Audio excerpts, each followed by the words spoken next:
Hi everyone, I hope it's been a great Monday for you. I want to start off with a scripture today that comes from Romans 12:2. It says, "Do not conform to the pattern of this world, but be transformed by the renewing of your mind. Then you will be able to test and approve what God's will is, His good, pleasing, and perfect will." As a kid, I wanted to fit in so badly. The towns that we moved to were relatively small. The kids had all grown up together or were related, and I desperately wanted to fit in and feel like I belonged.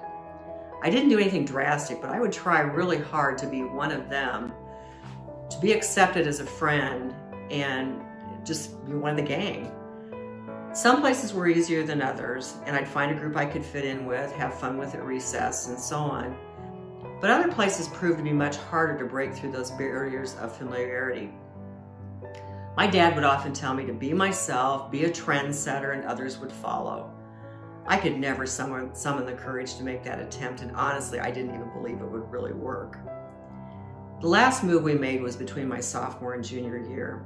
It was a real challenge to be accepted there because it was, again, a small town, but more so than anywhere else, the kids had been together forever. And not only was I the 16-year-old new kid, I was the preacher's kid to boot. Finally, when I went off to college, I could be myself, start fresh with a bunch of other kids who were starting at square one. But even at college, and as I entered my adult years, that yearning to conform, to fit in, often led me to make decisions and choices that weren't the greatest, and definitely did not honor God. Wanting to fit in and be accepted isn't a bad thing in and of itself, but when we disregard what we've been taught as Christians and don't stand up for our beliefs when push comes to shove, then we have a problem. It took a long time before I realized that my actions were not only potentially harmful to me, but they also made a mockery of what I profess to believe as a Christian. Now, I can't pinpoint the exact time or incident, but at some point, it became more important what God thought about me than the opinions of those around me. If my actions disappointed God or were not obedient to the teachings of the Bible, suddenly fitting in wasn't nearly as appealing as I had come to believe.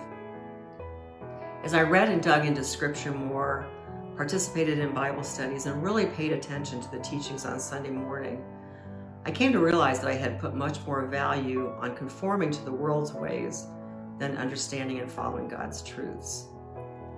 I have found as my relationship with Christ has strengthened and grown, it's His approval I crave and His ways that I want to follow. When my faith, my relationship with Jesus became mine and mine alone, I could truly say that God's will for my life was the standard, the example that I would strive to uphold and follow for the rest of my days. I still have room to grow, we all do. But at least I know what's worth clinging to and where I truly want to fit in. God's blessings to you. Bye.